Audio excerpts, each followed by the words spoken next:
el mensaje del libro de Apocalipsis. Nos encontramos en la quinta conferencia en esta noche y vamos a estudiar del capítulo 1, versículos del 10 al 20. Continuamos con la visión glorificada del Hijo de Dios. Dice el apóstol Juan en el versículo 10, yo estaba en el Espíritu en el día del Señor y oí detrás de mí una gran voz como trompeta. Vimos nosotros ya anteriormente que esta frase en el Espíritu significa que Juan se encontraba en la dimensión espiritual, no estaba todavía fuera de su cuerpo, porque todavía no sube él al cielo hasta el capítulo 4, sino que en el Espíritu implica que estaba él caminando en el Espíritu. O sea que en el momento en el que Jesucristo se acerca y él recibe la revelación, él se encontraba en el Espíritu. El apóstol Pablo en Romanos 8 explica esto en el capítulo 4 al 8. Los que son de la carne piensan en las cosas de la carne, y los que son del Espíritu piensan en las cosas del Espíritu. El ocuparse del Espíritu es vida y paz, el ocuparse de la carne es muerte. Así como tampoco, ¿verdad?, las intenciones de la carne son enemistad contra Dios, porque no se pueden sujetar a la ley de Dios, ni tampoco pueden. Así que cuando Juan recibe esta visión, esta aparición de Jesucristo, él se encontraba en el Espíritu, no se encontraba en la carne. Dice Juan que estaba también en el día del Señor, y lo vimos también en la clase pasada, que esta frase implica un período de tiempo donde Dios vendrá a juzgar al mundo, donde los juicios de Dios serán derramados sobre toda la humanidad, donde nosotros ya no vamos a estar aquí en este planeta, y donde se cumplirá lo que Dios le habló en el capítulo 9 de Daniel, a través del ángel, dándole a Daniel lo que se llama la semana 70 o Septuaginta de la profecía de Daniel. En Daniel 9, el ángel se le aparece y le dice, Daniel, 70 semanas están dadas a tu pueblo sobre la santa ciudad y a la nación de Israel, para que se termine la prevaricación, el pecado, se selle la profecía, se unja el santo de los santos, y todas estas profecías de Daniel 9, 24 al 27, no han tenido todavía su cumplimiento. Van a tener su cumplimiento precisamente desde el capítulo 4 al capítulo 19 del libro de Apocalipsis, en lo que se llama el período de la semana 70, o del juicio de Dios, o del día de Jehová, o del día del Señor en el Nuevo Testamento. Dios vendrá, juzgará al mundo, la gente no podrá soportar las cosas tan espantosas apocalípticas que van a sobrevivir, y es lo que se califica o lo que se considera teológicamente en la Biblia como el día del Señor. Juan estaba entonces en la isla de Patmos, y nos damos cuenta en el versículo 10 que dice Juan que oyó detrás de él una voz como de trompeta. Esto nos habla que estaba físicamente. Él de una forma literal está diciéndonos, yo estaba en mi cuerpo, caminando en el Espíritu, en las cosas del Espíritu, pensando en el reino de Dios, pensando en la obra de Dios. No estaba pensando en mi amargura, ni en mi prisión, ni en mi exilio. Estaba en el Espíritu, estaba enfocado, adorando a Dios, estaba en contacto con el Espíritu Santo, cuando oyó literalmente detrás de él una voz como de trompeta. O sea, que todo el capítulo 1 de Apocalipsis sucede cuando Juan está físicamente en este planeta Tierra. Hasta el capítulo 4, repito, él es sacado del planeta Tierra y llevado en el Espíritu hasta el cielo, y allá en el cielo comienza a ver hacia abajo todas las formas como se van a desarrollar los juicios apocalípticos y todas las cosas que sobrevendrán sobre el planeta Tierra. Cuando Juan voltea, la voz que le dice es la de Jesucristo, mencionándole el título que se le da al Padre en el Antiguo Testamento. Yo soy el Alfa y la Omega, el primero y el último. Estas dos frases solamente se pueden relacionar con Dios. Y cuando le está diciendo que Él es el Alfa y Él es la Omega, está diciendo que Él es el principio y Él es el fin. Por lo que si Dios es el principio y Dios es el fin, nosotros nos encontramos en medio. Y si estamos en medio, tenemos la absoluta seguridad que si Dios nos ha revelado el pasado y el pasado se ha cumplido proféticamente al pie de la letra como Dios lo ha establecido, se cumplirá también de aquí a que venga Cristo las cosas que sobrevendrán sobre el planeta Tierra. Así que Dios quiere que nos sintamos seguros, que nuestro corazón no se turbe, que estemos con paz, que tengamos seguridad sobre los días que vienen, los años que vienen. Vendrán terribles catástrofes para el mundo, pero nosotros debemos de mantener la unidad del Espíritu, debemos mantener la armonía entre nosotros. Más que nunca debemos amarnos, perdonarnos, soportarnos como un cuerpo, porque todos pertenecemos y somos el cuerpo de Jesucristo. Ahora, dice a continuación que cuando Jesucristo le dice que Él es el Alfa y el Omega, le manda inmediatamente una orden diciéndole, escribe en un libro lo que ves y envíalo a las 7 iglesias que están en Asia. Este mensaje que Juan recibía no era una aparición para él. No era una visión personal, no era un mensaje solamente para el apóstol Juan, sino para 7 iglesias que estaban repartidas y localizadas geográficamente en lo que actualmente se conoce como el Asia Menor. Y este mensaje que Jesucristo le da a Juan para que Juan lo escribiera y lo mandara a las 7 iglesias es con el propósito de que todas esas iglesias fueran fortalecidas en la fe y estuviesen preparadas en aquel tiempo para el día de su muerte y nosotros para la venida de Jesucristo. Como lo dijimos hace algunos días, es maravilloso saber que Jesucristo le manda a 5 iglesias la orden de arrepiéntanse. O sea que las últimas palabras del Hijo de Dios a la iglesia son de arrepentimiento. Otra iglesia, la Odisea, ni siquiera existe una palabra de aprobación para ellos. ¿Por qué está interesado Jesús en que nosotros, porque estos mensajes a las 7 iglesias se aplican a todas las iglesias de toda la historia y a la iglesia individual de cada uno de nosotros actualmente en el mundo? ¿Por qué está tan interesado Cristo en que nos arrepintamos? Porque si tú mueres el día de mañana o hoy en la noche, y tú te enfrentas a la eternidad para siempre y comienzas a entrar en aquel tiempo donde ya no hay oportunidad de regresar a tu cuerpo ni de arrepentirte, si tú pasas a la otra vida y si tú te mueres o yo me muero en pecado, o sin haber dado frutos, o sin haber glorificado y terminado la misión que Dios nos trajo en este mundo. O sea, si tú te mueres antes de tiempo y Dios te tiene que llevar a casa antes de tiempo porque abortaste por tu conducta, por tu rebelión, por tu apatía, la misión que Dios tenía para tu vida, en la eternidad jamás tendrás otra oportunidad de poder reponer lo que Dios te había permitido que tú hicieras en esta vida. O sea que si tú te mueres y tú tienes tus talentos enterrados, ¿se acuerdan de la historia de los talentos?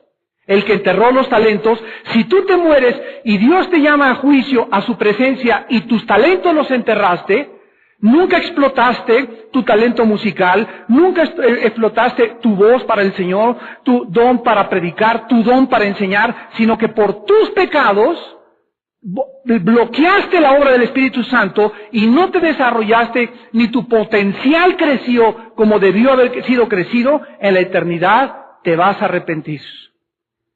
Dice en 1 Corintios 3 que muchos serán pasados por el fuego y pasarán sin ningún fruto a la otra vida. Ahora, ¿qué pasa en la otra vida? Si tú llegas así en pecado y enterraste tus talentos, ¿cuál es el destino que te espera, aunque tú eras cristiano desde luego? El destino que te espera, la Biblia lo dice claramente. En la otra vida habrá posiciones, habrá tronos, habrá naciones. Otra vez el mundo se organizará como está ahorita en naciones. La Biblia habla de naciones organizadas con gobernantes, con el centro de las Naciones Unidas en la ciudad de Jerusalén, con David como el vicerregente junto con Jesucristo, y todas las posiciones de autoridad en este mundo, en la Nueva Jerusalén y en las galaxias que tal vez algún día gobernemos, estarán en relación con tu fidelidad en esta vida. Por eso dice la Biblia continuamente, no os canséis de hacer el bien. porque a vuestro tiempo segaréis. Hermanos míos, estad firmes y constantes, sabiendo que vuestra obra en el Señor no es en vano. Vale la pena un vaso de agua que le des a alguien por Cristo. Vale la pena cada vez santificarte más. Vale la pena purificarte cada vez más. ¿Por qué? Porque nuestra vida se está acabando rápidamente. Y los segundos que perdí ayer, y lo que no hice anoche, y lo que hice o lo dejé de hacer, jamás lo vuelvo a recobrar. Lo que lo hice para bien, se me amontonará y se me guardará y se me acumulará en el cielo. El tiempo desperdiciado nunca me podrá alcanzar, ni lo podré tampoco equilibrar. Dios quiere que nosotros sepamos esto. Estas iglesias representan a las iglesias de todos los tiempos. El número 7 implica perfección o totalidad. Entonces, cuando hablamos de los 7 espíritus de Dios, no significa que son 7 espíritus de Dios, porque Dios es uno. Shema Yisrael, Adonai Eloheinu, Adonai Echad, Deuteronomio 6, 4 al 7, oye Israel, el Señor tu Dios uno es, significa las 7 manifestaciones que vamos a ver después del Espíritu Santo. Cuando habla de 7 iglesias, había más de 7 iglesias en el Asia, en este tiempo histórica y geográficamente, pero el 7 representa la perfección y la totalidad de todas las iglesias de todos los tiempos en el cuerpo de Jesucristo. Entonces, cuando estamos hablando de 7 en Apocalipsis, estamos hablando de lo que implica perfección y santidad. Les voy a dar a continuación el significado y el nombre de cada iglesia. La deseada. Dios anhelaba que esta iglesia regresara a Él. Dios nos muestra cuánto nos anhela. Dios te dice en esta noche, mi espíritu te desea. Y cuando un cristiano se aleja de Dios, Dios está en su corazón deseando que tú regreses en esta hora que estás escuchando estas palabras a Él. Porque Dios sabe que mientras más te alejes de Él, más vas a sufrir. Y por eso Éfeso, como lo vamos a ver, fue una iglesia que se envolvió en actividades y en miles de cosas, pero fue una iglesia que se fue alejando de Dios y perdieron su primer amor. Dios la deseaba que regresara a ella. Después veremos un mensaje. Esmirna significa mirra, y es el olor agradable de los mártires. Veamos a ver cómo esta iglesia, ¿verdad? Por la persecución y lo que sufrió, no hay una sola palabra en su contra. Pérgamo significa casamiento.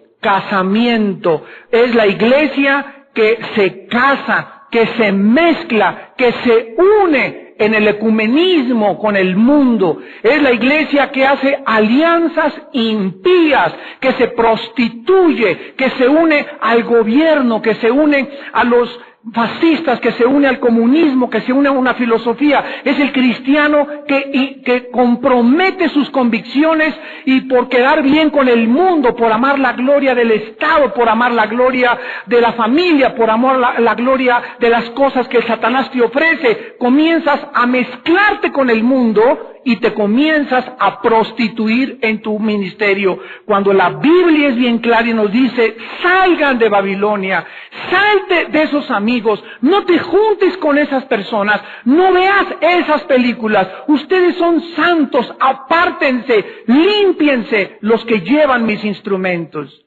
Este es el mensaje a la iglesia de Pérgamo. Tiatira significa que no se cansa de sacrificar. Esta es la iglesia donde se introduce el paganismo a la iglesia, donde entran a la iglesia tradiciones que no están en la Biblia, donde entran a la iglesia herejías y iglesias que permiten entrar a su servicio, a su culto, herejías, tradiciones de hombres, cosas rituales, ceremonialismos que no existen en la palabra de Dios y que cayeron en el legalismo. Cayeron, ¿verdad?, en una actitud donde solamente estaban viendo la obra y pues que las mujeres se pongan el vestido largo y ni una gota de pintura y ningún arete, hijos del Talibán, dice la palabra de Dios. Porque estas personas son como los talibanes, una secta de religiosos que solamente exigen la ley y la ley y la ley y la ley. Y si te vas a otra iglesia te condenas y tú perteneces a esta iglesia. Y si te vas de esta iglesia apostatas y ya vas a perderte para siempre y vas a estar bajo maldición. Y todo, escúchenme los líderes que me están escuchando en este momento. Todo pastor y todo líder que comienza a tratar de amenazar a sus ovejas y de manipular a sus ovejas a través de amenazas y de maldiciones, están en un espíritu de brujería. Porque la Biblia nos muestra que no debemos enseñorearnos de las ovejas. Y si una oveja quiere salirse de tu iglesia e irse a otra iglesia, no la amenaces.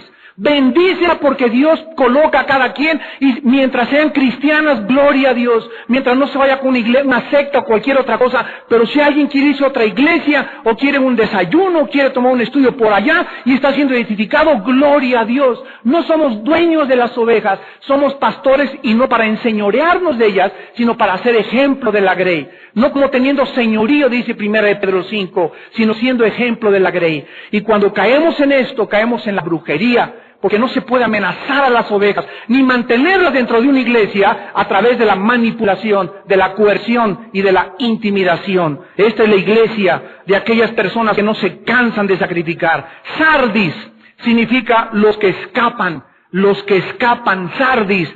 Este es el remanente fiel en iglesias muertas. En todas las iglesias en el mundo cristianas hay un grupo de cristianos que son fieles, son los que se van a escapar.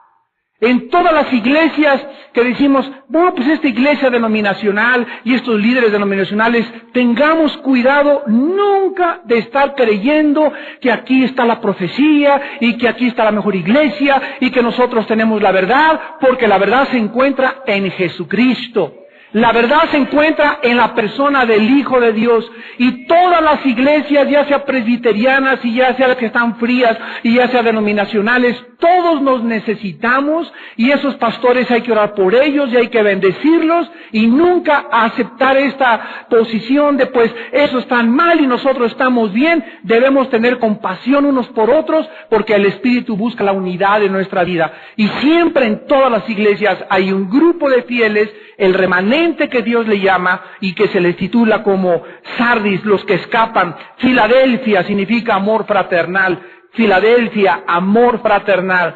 Esta es una iglesia que mantiene el amor entre los congregantes. Es una iglesia donde se mantienen calientitos, tibios. Es una iglesia donde unos a otros se preocupan. Es una iglesia donde la gente no llega a buscar a que me amen, a que me tengan misericordia. Es una iglesia donde la gente va a amar, a buscar a quien darle misericordia, a quien entregarse. Es una iglesia donde no esperan ser bendecidos. Es una iglesia que quiere bendecir a los demás.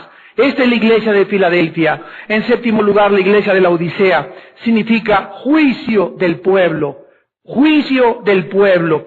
Esta es una iglesia tibia a punto de ser juzgada.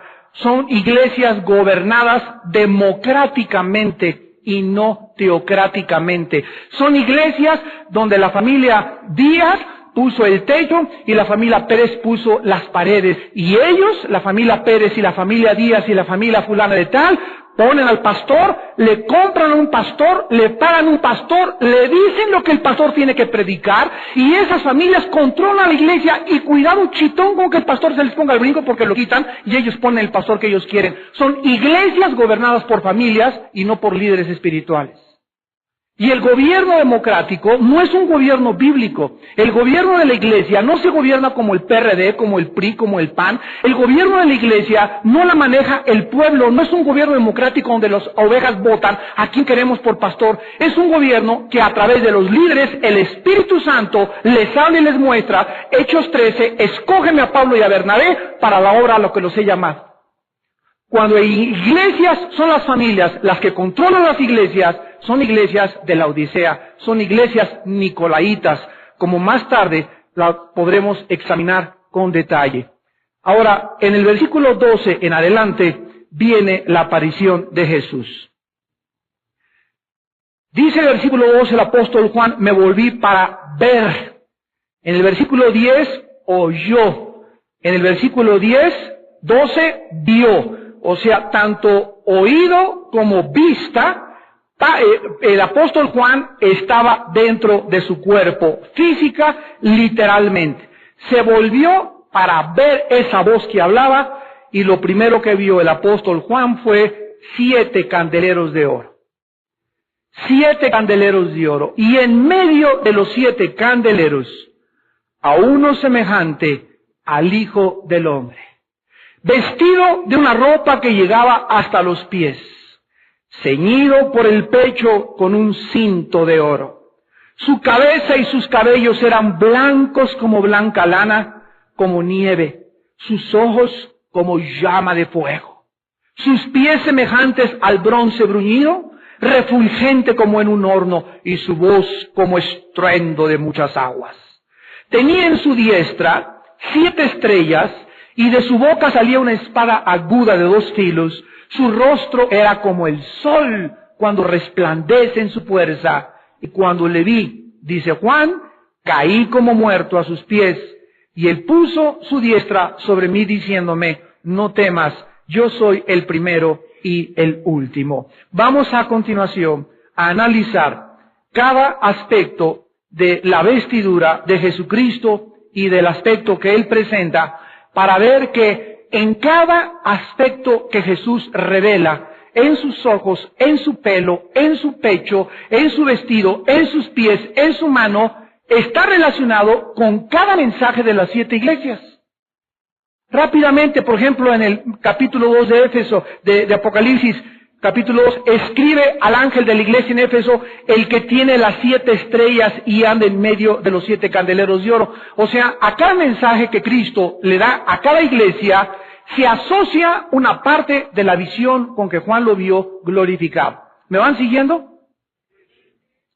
Entonces, cada aspecto que vamos ahorita a estudiar está relacionado con cada una de las iglesias. Por lo que cada aspecto de Cristo está asociado o con la reprobación o con la aprobación que Cristo le quiere dar a cada una de las iglesias. En primer lugar, dice la Biblia que el aspecto que Jesús tenía era semejante al Hijo del Hombre. Aquí Cristo, en medio de los 7 candeleros, es visto en el centro. Y su aspecto era como un hijo del hombre, o sea, como un ser humano. Número 1, ¿por qué Jesús está en el centro de los 7 candeleros? Vamos a ver que los 7 candeleros representan la iglesia, porque Jesucristo debe ser el centro de toda nuestra adoración, de todas nuestras actividades, de toda nuestra alabanza, de todo nuestro compromiso, de todo nuestro enamoramiento. Él es el todo en todo y sobre todos. Hace algún tiempo estaba yo en una conferencia y estaba alguna persona hablando acerca de el mover del Espíritu Santo. Y se atrevió a decir esta persona, pues es que el Espíritu Santo debemos de adorarlo y debemos de exaltarlo porque es el Espíritu Santo y debemos de concentrarnos en Él. Entonces agarré una tarjetita y le escribí, le dije, mi querido hermano, con todo el respeto que te mereces y en el amor de Jesús, en Colosenses capítulo 2 dice la Biblia, para que Cristo tenga en todo la preeminencia.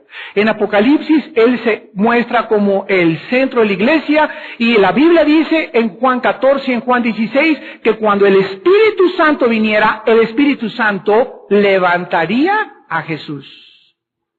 No Jesús al Espíritu Santo, sino el Espíritu Santo a Jesús. Por lo tanto, ni siquiera, escúchenme bien, el Espíritu Santo tiene la preeminencia que tiene Jesús. Al Padre le agradó que fuera el Hijo el que fuera levantado. El Espíritu Santo nos guía a nosotros a adorar a Jesús. Y cuando estamos en el Espíritu, Él nos va a guiar a darle al Hijo de Dios el poder, la gloria, la honra, la sabiduría y el imperio por los siglos de los siglos, para que siempre sea Jesús el centro de toda nuestra adoración. No el Espíritu Santo, el Hijo de Dios. Y tenemos nosotros que recibir y aceptar este orden de Dios. Gloria a Dios por el Espíritu Santo, sin Él no podríamos conocer, no podríamos ser guiados a la verdad, pero es un ministerio. Pero el Espíritu Santo, cuando guía a un cristiano, a una iglesia, a la adoración, siempre es para que sea la persona de Jesús la que sea exaltada. Y nunca, nunca, nunca Jesús comparte su gloria con ningún ser humano. Cuando algún predicador, alguna persona de la danza, de panderos, de trompetas, de banderas, edecán, seguridad, de cualquier ministerio quiere él destacar, inmediatamente Cristo lo va a aplastar. Y te va a humillar tarde o temprano, porque Dios no quiere que nadie destaque, ni que nadie sea la estrella del show, ni que nadie sea el que reciba la gloria, sino solo la persona de Jesús. Y debemos siempre mantener esto en nuestro corazón. Dice en segundo lugar que Él era semejante al Hijo del Hombre. Vean ustedes en el libro de Daniel, capítulo 7, versículo 13, que este término, el Hijo del Hombre, se le da también a Jesucristo, Daniel 7, versículo 13. Miraba yo en la visión de la noche, escribe Daniel, y he aquí con las nubes del cielo venía uno como un hijo de hombre, que vino hasta el anciano de días y le hicieron acercarse delante de él. Lo que Daniel ve, 650 años antes de que Cristo muriera en la cruz. Daniel fue escrito 650 años antes de que Cristo muriera en la cruz.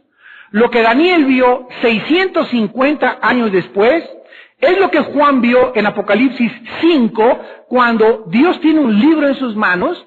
Y vean ustedes que en Apocalipsis 4 y 5, esto es sorprendente, pero no se lo voy a decir todavía. En Apocalipsis 4 y 5, Cristo no se encuentra sentado a la diestra del Padre. Y lo puedes buscar como tú quieras. Antes de Apocalipsis dice la Biblia que cuando Jesús ascendió a los cielos, ¿qué cosa? Ascendió y se sentó a la diestra del Padre. Y vamos a Apocalipsis 4 y 5 y no está sentado a la diestra del Padre. Aparecen 24 tronos alrededor del Padre. Y 4 seres vivientes, los vamos a analizar con detalle, y los 24 ancianos, y la adoración de todos los seres en el cielo, y dándole gloria a Dios, y en eso saca un libro, el Padre sentado en su trono, y comienza el capítulo 5 a gritar, ¿quién es digno? ¿Quién es digno? No hay nadie, ni vírgenes, ni santos, ni papas, ni nadie, ni Martín Lutero, ni Moisés, ni Santa Casandra, ni Santo Niño de Atoche, no hay nadie absolutamente digno en toda la creación de Dios, a quien Dios le puede entregar el juicio del universo. Y en eso Juan comienza a llorar en el capítulo 5 y dice, y en eso vi a un cordero, no lo vio junto al Padre. Y entonces dicen que a Cristo lo trajeron con el Padre y el Padre le entrega los libros y Cristo comienza a abrir los sellos y comienza la gran tribulación. Los 4 caballos del Apocalipsis, en el capítulo 6 de Apocalipsis. ¿Por qué Cristo no está sentado a la diestra del Padre, sino que se encuentra en otra posición? Recuerden ustedes que la Biblia dice, y estará sentado hasta que sus enemigos sean puestos por estrado de sus pies. ¿Saben qué significa esto? ¿Por qué no está sentado Jesús? Porque en el momento en que Jesús se pare junto al trono de su Padre, es porque está listo para bajar a entrar como varón de guerra en este planeta. Gloria a Dios, bendito sea el nombre de Jesús. Y esto lo vemos en Apocalipsis. Ya en Apocalipsis ya no está descansando, en Apocalipsis ya está parado, presentándose delante del Padre. Padre, estoy listo, le entrega el juicio, el Padre en el libro, comienza a abrir los sellos y comienzan los juicios del cielo a caer sobre el planeta Tierra. Y la Biblia dice que tengamos cuidado porque Jesús está a punto ya de pararse en el cielo. Ahora, dice aquí en Daniel 7 que se le ve o se le percibe como el Hijo del Hombre. Cristo tuvo 2 títulos en el mundo, Hijo de Hombre, Hijo de Dios. ¿Por qué? Cuando la Biblia dice a Jesús o lo clasifica como Hijo de Hombre, implica que Jesucristo está identificado con la raza adámica. Jesucristo, el Hijo de Dios, tenía que entrar a una virgen y nacer, ser engendrado por el Espíritu Santo en la matriz de María, y nacer con un cuerpo humano, con una sangre, pero no contaminada, con carne como tú y yo, con huesos, con nervios, tenía que crecer como un niño, le dieron papilla, le dieron Gerber, le dieron jamoncito picado, creció igualito a cualquier ser humano.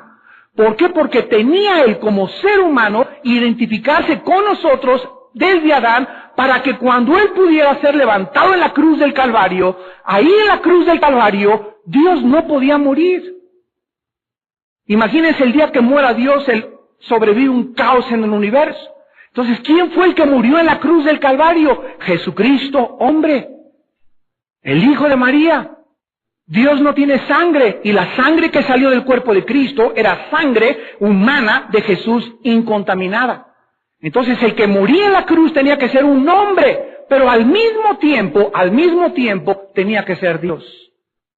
Y como Jesús no podía morir, murió el hombre, y Dios pudo desde la cruz perdonarnos, porque es Dios el que nos puede perdonar. Si hubiera sido meramente un ser humano común y cualquiera, ese ser humano hubiera tenido primero que pagar por sus pecados y después por los de nosotros. Pero el momento en que Jesús muere en la cruz y llega el impecable, habiendo cumplido toda la justicia de la ley y de la Torah, Dios lo acepta como el sacrificio perfecto y la ofrenda, y con una ofrenda nos hace perfectos para siempre a los santificados.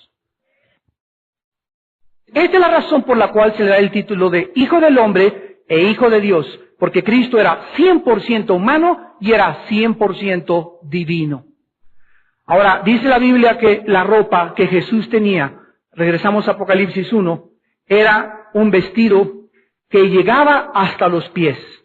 Si ustedes leen Éxodo 28:4, Éxodo 39:29, podremos descubrir que estas vestiduras, desde arriba hasta abajo, eran los vestidos típicos de los sacerdotes que ministraban en el tabernáculo, de los profetas, Zacarías 3:4, y de los reyes y de los príncipes, 1 Samuel 24, versículo 5 y versículo 12. Cuando Jesucristo es representado con esta ropa que le llega hasta los pies, está el Espíritu Santo mostrándonos que Jesucristo está representando los tres oficios a través de los cuales actualmente nos está ministrando. Jesucristo es Rey, Jesucristo es sacerdote y Jesucristo es profeta. En primer lugar, como profeta nos declara la palabra de Dios. La palabra profetizar no significa siempre hablar el futuro, sino hablar de acuerdo a lo que está escrito en la palabra. Si yo tomo ahorita la palabra y les digo gracia y paz sean ustedes de Jesucristo, les estoy, ¿qué cosa? Profetizando, porque les estoy hablando los oráculos de Dios. Jesucristo bajó del cielo y dijo, mis palabras que yo les hablo no son palabras comunes y corrientes. Mis palabras llevan el poder del Espíritu de mi Padre. Mis palabras son Espíritu, y mis palabras cuando las hablo, ustedes no las ven, tuvieran unos lentes especiales de rayos X, verían cómo viajan por las ondas, y mis palabras son Espíritu y son vida. O sea que las palabras de Jesús entran a lo más íntimo de nuestro hombre interior. Y estas palabras de Jesús que están en la Biblia son lo que alimenta, lo que fortalece, lo que me vivifica, lo que me sostiene, lo que lleva a cabo su obra dentro de mí. Es la palabra de Dios, mi vida, mi alimento, mi sostén y mi fortaleza. Juan 6:63, mis palabras son espíritu y son vida. Dice Hebreos 4:12, la palabra de Dios es viva y eficaz, o sea, tiene vida. Estas palabras de la Biblia no estás leyendo a William Shakespeare, ni a Octavio Paz, ni a Oscar Wilde, ni a un premio Nobel de literatura, ni a un filósofo griego, ni a Descartes. Estás leyendo algo que contiene la vida de Dios. Por eso cuando vienes en la mañana y tienes el bendito hábito de alimentarte con la palabra y la lees, sin que tú sepas, al estar leyendo esto entra dentro de ti y es como un agua a una planta dentro de nosotros, a una semilla que la estás regando y pasan los meses y te vas a sentir más fuerte y más fuerte y más fuerte y no vas a llegar, hermano, yo quisiera tener su fe, ay hermano, y tengo muchos problemas y no puedo dejar el cigarro y no puedo dejar aquello. ¿De dónde viene tu debilidad espiritual? De que no te alimentas. de que esto no ha sido hecho vida en tu vida. Aún no has descubierto el poder que tiene la palabra de Dios. Cuando ya es hora que deberías de estar todos los días memorizándola, 3, 4 versículos y guardándolos, y orando y meditando y pensando en ella. Tú guardarás, dice Isaías 26:3, en completa paz aquel cuyo pensamiento persevera en ti. ¿Cuál es el resultado? Dios nos da vida, nos da fortaleza y nos da mucha paz. Mucha paz tienen, dicen los salmos, los que guardan tu palabra. La paz no viene de un chocho, de un Ecuanil, ni un Prozac, ni tampoco un taco de tequila, ni un taco de aquel. La paz viene de mi comunión, de mi relación, de que mi pensamiento, mi mente está continuamente ocupándose de las cosas del reino de Dios, de vivir y caminar en el Espíritu. Como sacerdote, dice Hebreos 4:14, vive para interceder por nosotros. Llega Cristo y le dice a Pedro, Pedro, Satanás ha pedido permiso para zarandearte como al trigo. Te va a dar una revolcada tremenda. Pedro no sabía ni de qué está hablando Jesús. Pero yo he pedido, yo he rogado que tu fe no falte. Nunca Jesús vino con Judas y le dijo, Juditas, Satanás se te va a meter hasta los juanetes.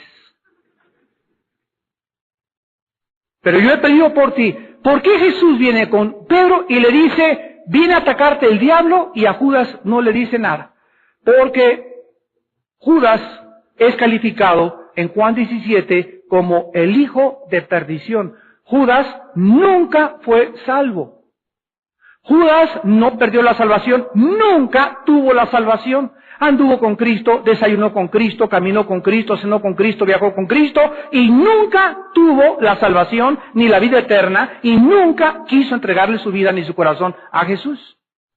Pero aquellos que le han entregado su vida a Jesucristo, Él nos promete, como lo hizo con Pedro, que aunque el diablo venga como un río, Dios levantará bandera desde el cielo contra él, y ningún arma forjada contra mí prosperará, y él será siempre mi escudo, y cuando caiga desanimado, y cuando esté desconsolado, y cuando ya no tenga ganas de vivir, Dios actuará, y me levantará como las águilas, y me dará nuevas fuerzas para que siga viviendo para él, porque soy su hijo.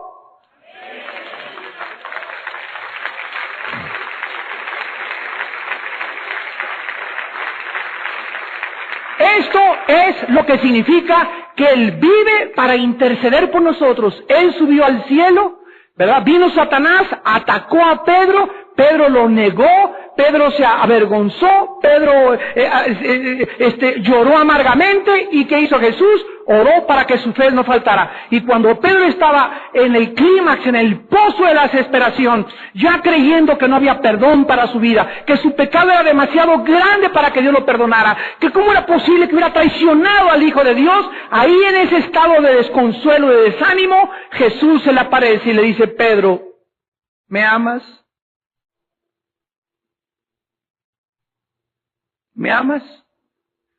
Pedro, sí, Señor, ¿cómo no te voy a amar? Apacienta mis ovejas. Pedro, ¿me amas? Señor, sí te amo, apacienta mis ovejas. Pedro, ¿me amas? Sí, Señor, apacienta mis ovejas. Cada vez que Jesús le preguntaba a Pedro, ¿me amas? Pedro le contestaba, sí, Señor. Cristo no quería que Pedro le dijera, sí, Señor, te amo. Cristo quería enviarle un mensaje a Pedro. Pedro, si realmente me amas, vive para los demás. ¿Por quién estás viviendo tú?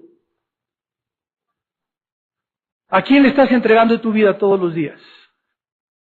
¿A quién, cuando llegas a la iglesia, consuelas? ¿Por quién oras? ¿A quién confortas? ¿Por quién oras? En las noches, si Cristo viniera en la noche, ¿le podrías a Cristo enseñar una lista de oración de 30 personas por las que oras diario, que no son salvas, de tu familia, tu cuñada, tu exesposa, tu esposa, tus hijos, y que estás orando por su salvación? ¿Tienes alguna lista de personas por las que estás intercediendo? En el último mes has llorado, han caído lágrimas, has empapado tu almohada por alguna alma que te entristece cuán sumida está en el pecado. Puede ser un hijo, puede ser una hija, y le has dicho, Padre mío, por favor, haz volver a esta sobrina mía, haz volver a mi hijo, haz volverlo a Jesucristo.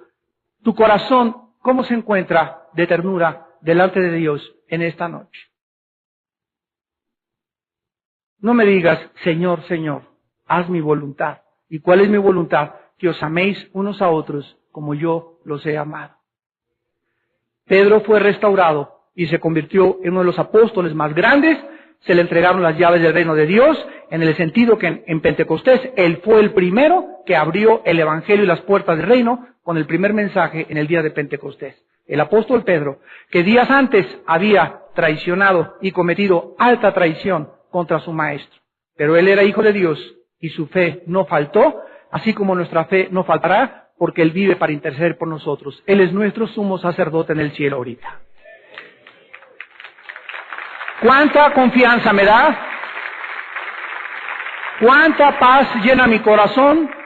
¿Cuán descansado está mi espíritu al saber estas verdades? De que aun cuando seamos infieles, Él sigue siendo fiel. Y en tercer lugar, como rey, vive para gobernar sobre todo el universo. Dice en Apocalipsis 19, versículo 16, y en su vestidura y en su muslo tiene escrito este nombre, Rey de Reyes y Señor de Señores. No es el PAN el que puso al presidente Fox. No fueron los partidos de republicanos los que pusieron al presidente Bush. No fueron los cubanos ni el golpe de Estado Batista en el 60 lo que pusieron a Fidel Castro. No es el presidente Lula en el Brasil el que puso el populismo y el partido de izquierda en el Brasil. Dios, dice la Biblia, se encuentra detrás de todos los sucesos del mundo. Y aunque nosotros veamos algunas cosas que entran y que parecen incongruentes ante nuestro juicio, como por ejemplo Nabucodonosor, año 685, entrando a la ciudad de Jerusalén y destruyendo Jerusalén, el Espíritu Santo es muy detallista para dejarnos claro. Daniel 1, versículo 1 y versículo 2. Y Nabucodonosor entró porque Dios lo envió.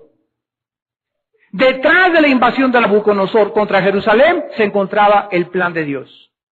Cuando Ciro, el rey de Persia, libro de Esdras, comenzó a mandar un edicto para que se reconstruyera y regresaran los judíos a través de Zorobabel a reconstruir Jerusalén, dice la Biblia, el Espíritu de Dios despertó el espíritu del rey de Persia.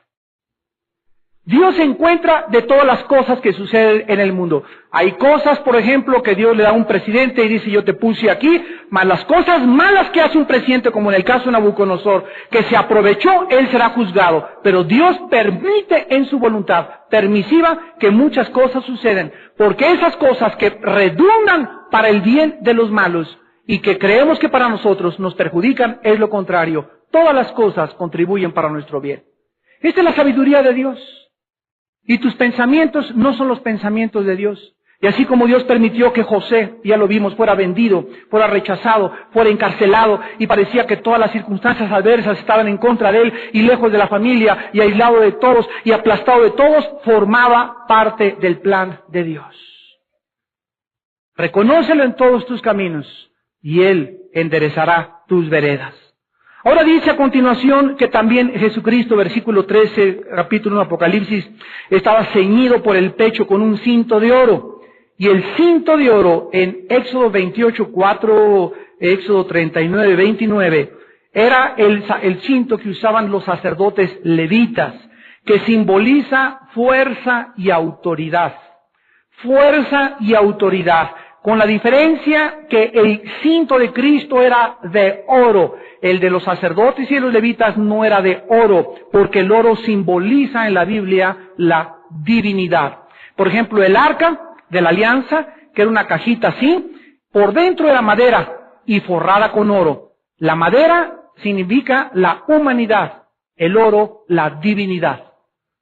Cuando Dios mandó hacer el arca, madera por dentro y forrada con oro, estaba dándonos un tipo, un símbolo, una ilustración de Cristo. Cristo sería por dentro humano, por afuera divino. Gloria a su nombre. Su cabeza y sus cabellos eran blancos como blanca lana, como la nieve. Regresamos otra vez a la visión de Daniel en el capítulo 7, ahora en el versículo 9, y dice la Biblia en Daniel 7, 9, estuve mirando y fueron puestos tronos. Daniel, hermanos, está viendo Apocalipsis 20. Hay cantidad de visiones en el libro de Daniel que tienen su paralelo en el libro Apocalipsis, con la diferencia que Daniel los ve antes que el apóstol Juan, con 650 años de anticipación que el apóstol Juan. Estos tronos que Daniel está viendo en Daniel 7:9 son los de Apocalipsis 20, del 2 al 4. Y dice que se sentó un anciano de días, escucha, cuyo vestido era blanco como la nieve, el pelo de su cabeza como lana limpia, su trono llama de fuego y las ruedas del mismo fuego ardiente. El aspecto de Cristo con su pelo blanco como la nieve es el aspecto del Padre en el libro de Daniel. Si alguien tiene alguna duda de que Jesús no es Dios, los títulos de Dios del Antiguo Testamento, yo soy el Alfa y la Omega, yo soy el principio y el final, yo soy el que estuve muerto más allá que vivo, todos los títulos que tiene el Padre Jehová en el Antiguo Testamento, los tiene el Hijo en el Nuevo Testamento. ¿Qué significa el pelo blanco como la nieve? En primer lugar significa la eternidad. Ustedes saben que el pelo blanco le comienza a salir a los seres humanos, ¿verdad?, cuando ya comienzan a tener una edad avanzada. Es símbolo del tiempo que pasa. Cuando Dios retrata, cuando el Espíritu Santo retrata a Dios, el Padre, en Daniel, como el anciano de días, y tenemos una canción que se llama El anciano de días, ¿verdad?, que la cantamos, implica la eternidad de Dios. Dios no está sujeto al tiempo y al espacio en el cual nosotros vivimos. Dios, antes de que hubiera nada, Él ya existía. Antes de que existiera nada, Él era la esencia de todo absolutamente. Y Él habló y dijo, y las cosas de que no se veían fueron hechas de las cosas que no se veían y cobraron visibilidad de la invisibilidad. Y además, lo blanco significa la pureza de la mente de Dios y su eterna sabiduría. La pureza y la transparencia, dice la Biblia, Dios no puede mirar el pecado. Dice 1 Juan, Dios es luz y no hay tinieblas en él. Es blancura, es limpieza y se representa con los cabellos y con la transparencia de la nieve blanca. La pureza de Dios es absolutamente irresistible, y esa pureza de Dios, como Dios es puro y como Dios es santo, Él quiere que cuando yo entre a su reino y camine con Él y me pueda llamar mi amigo Armando y yo le llame Padre mío, Papito, yo pueda tener en ese momento su pureza y su santidad para que los dos caminemos de acuerdo. Tú no puedes caminar con Dios sin pureza, sobre todo en el área sexual. No puedes, porque Dios es puro y Él anhela que nosotros haya pureza sexual. Que seamos limpios en nuestros pensamientos. Que veas a una muchacha como si fuera tu hija, que veas a una mujer guapa como si fuera tu hermana, que fueras a una mujer grande como si fuera tu madre, que tus pensamientos sean puros y que comiences a sacar toda esa mugre y esa basura que el mundo nos bombardea para que podamos tener a las mujeres como un objeto y no como cosas dignas y mujeres que Dios ha hecho coheredoras de nosotros en la gracia de Dios. Ay de aquellos que tengan pensamientos impuros con las mujeres, o que vean a una mujer que no es su esposa, o a una muchacha que es tu novia con pensamientos impuros con el propósito de tener relaciones con ella. Porque el amor es sufrido, el amor no hace nada indebido, el amor no busca lo suyo, el amor es puro como Dios es puro. Y es el mensaje que Dios nos quiere mandar en esta noche y a través de todas las edades. Límpiense todos los que llevan mis instrumentos. Y si invocáis por Padre, 1 Pedro 1:17, aquel que sin acepción de personas juzga a cada quien de acuerdo a sus obras, anden con temor durante todo el tiempo de vuestra peregrinación. Sino que aquel como os llamó es santo, sean también ustedes santos, limpios, separados, diferentes.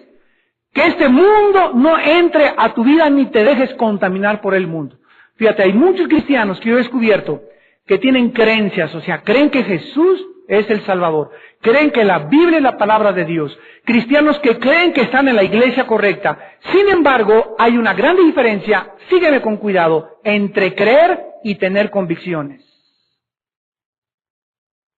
¿Sabes cuál es la diferencia? Que cuando tú crees simplemente y viene la prueba en tu vida, por ejemplo, yo creo que la Biblia es la palabra de Dios. Si crees que la Biblia es la palabra de Dios y si crees que Jesús murió por ti, ¿por qué estás dispuesta a casarte con un incrédulo? ¿Por qué viene un muchacho y te mueve el tapete y te vas con la finta si dices que eres cristiana? ¿Te das cuenta? Tienes creencias, pero no tienes las suficientes convicciones para vivir por Cristo y pagar el precio por Él. Yo creo que la Biblia es la palabra de Dios, pero ahí estás con tu jefe en Navidad y te invitan a brindar y sacan el tequila y sacan el alcohol y comienzan a hablar, pero no tienes las suficientes convicciones para decirles a este grupo de personas, hasta luego, me voy temprano a mi casa. Sí, ya se va el santito, el religioso. Como no quieres pagar el precio de la burla, te prostituyes y tus convicciones son cero. Dices que crees, pero no lo demuestras, porque si lo tuvieras, manifestarías y arriesgarías tu propia reputación por causa de Cristo. Dices que crees que es la palabra de Dios y tu cuñada te invita a una boda religiosa, a que vayas a la actuación y a la liturgia. Y como no quieres vender, no quieres comprometerte demasiado con la familia, aunque dices que crees en la palabra de Dios, no es cierto que crees, porque no tienes convicciones. Si las tuvieras, no irías a la boda religiosa. Y es tiempo de convicciones. De eso vamos a hablar en el campamento de los jóvenes el miércoles 20 de noviembre ahí en La Salle.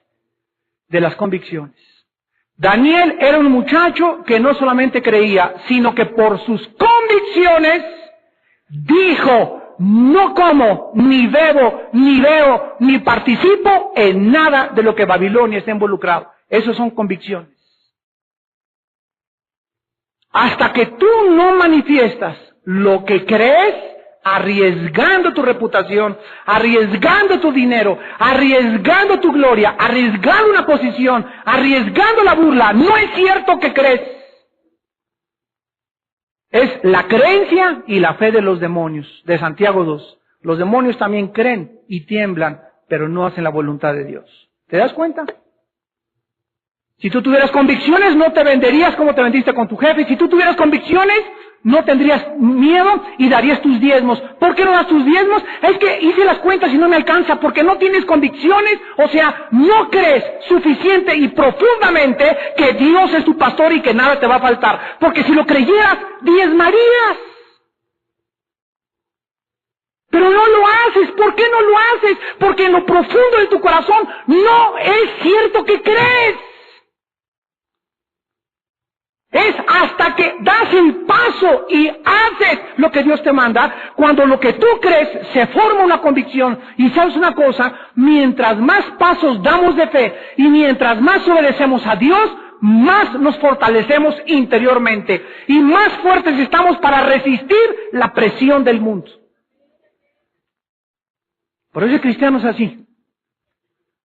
Endelebles así, con cualquier vientecito se los llevan, con cualquier cosita los tumba, con cualquier cosita no tienen convicciones de nada. Pero dicen mental e intelectualmente que creen. Sus ojos, dice la Biblia, eran como llama de fuego. Esto simboliza la penetración de la mirada de Cristo, mirando hasta las más recónditas escondites y profundidades de mi alma y de tu alma. El Espíritu Santo le dijo a Jeremías en 17, 9 y 10, engañoso es el corazón más que todas las cosas. ¿Quién le conocerá? Este es el error de Sigmund Freud. Este es el error de la psiquiatría y es el error de la psicología. Cuando Sigmund Freud pisó los terrenos que le pertenecen a los consejeros cristianos y a los pastores cristianos, y la psicología entró dentro de la arena académica, pseudocientífica, a tratar de usurpar la consejería bíblica, el mundo se volteó y creyó y aceptó la idea de que una persona con problemas mentales y conducta normal tiene su raíz en un problema en la mente, en la psique. Y la Biblia, hace 2000 años, 1 Corintios 2, del 10 en adelante, ya nos decía, ¿quién de los hombres conoce las cosas del hombre, sino el espíritu del hombre que está dentro de él? La Biblia nos muestra que el problema de un ser humano que tiene una conducta normal, que tiene problemas mentales, que de acuerdo a muchas personas no es normal comparado con la normalidad de los demás, su problema no es mental, y no el psiquiatra ni el psicólogo, su problema es espiritual. Trasciende, va mucho más allá el problema humano que la mente. Entonces un psicólogo y un psiquiatra, si no está lleno del Espíritu Santo y no es la Biblia la que usa en su consejería, te puede destruir todavía aún más. ¿Por qué? Porque la única forma en la que un psicólogo y un psiquiatra no cristiano tratan a las gentes, la única terapia que tienen son pastillas tranquilizantes. No hay otra forma de manejar a un neurótico, un maniático depresivo, un psicótico, un psicópata, a un esquizofrénico, más que con chochos. Al ratito hasta un trago de tequila le van a dar ya para que lo deje molestar al psiquiatra. El problema es espiritual. Y cuando en el espíritu hay pecado, una persona con problemas mentales, una persona con problemas anormales, tiene un problema de cosas no resueltas de su pasado, que los pecados lo han alcanzado. Tus pecados te alcanzan a los 30, a los 40 años y comienzas a desvariar a los 45. ¿Por qué? Porque nunca quisiste hacer la paz con Dios. Nunca quisiste someterte a sus mandamientos. Nunca quisiste aceptar la dirección del Espíritu Santo. Entonces es lógico que tu mente comience a trastornarse y a deliberar por diferentes cosas y a las 2 de la mañana huyas como coyote ya. La Biblia dice que Cristo, en Jeremías 17:10, yo Jehová que escudriño la mente y el corazón. Esta noche podemos llegar, hincarnos junto a nuestra cama y decirle a Jesús, Jesús, aquí mi esposita que tengo a mi lado, mi esposito que tengo a mi lado, nunca, aunque pase 100 años con ella o con él, lo voy a acabar de conocer. Nunca entre nosotros nos acabaremos de conocer.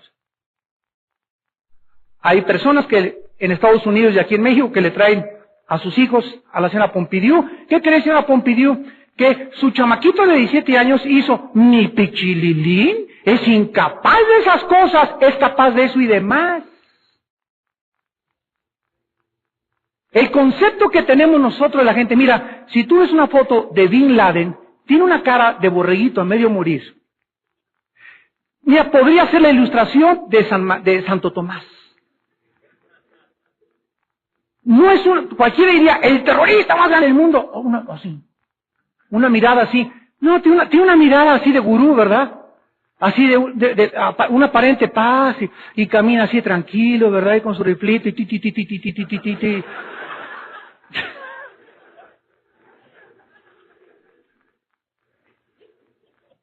Les voy a decir por qué. Si tú ves una fotografía de Al Capone, de John Dillinger, de grandes asesinos de Hitler, eran personas que en la foto tú los ves y les ves la maldad.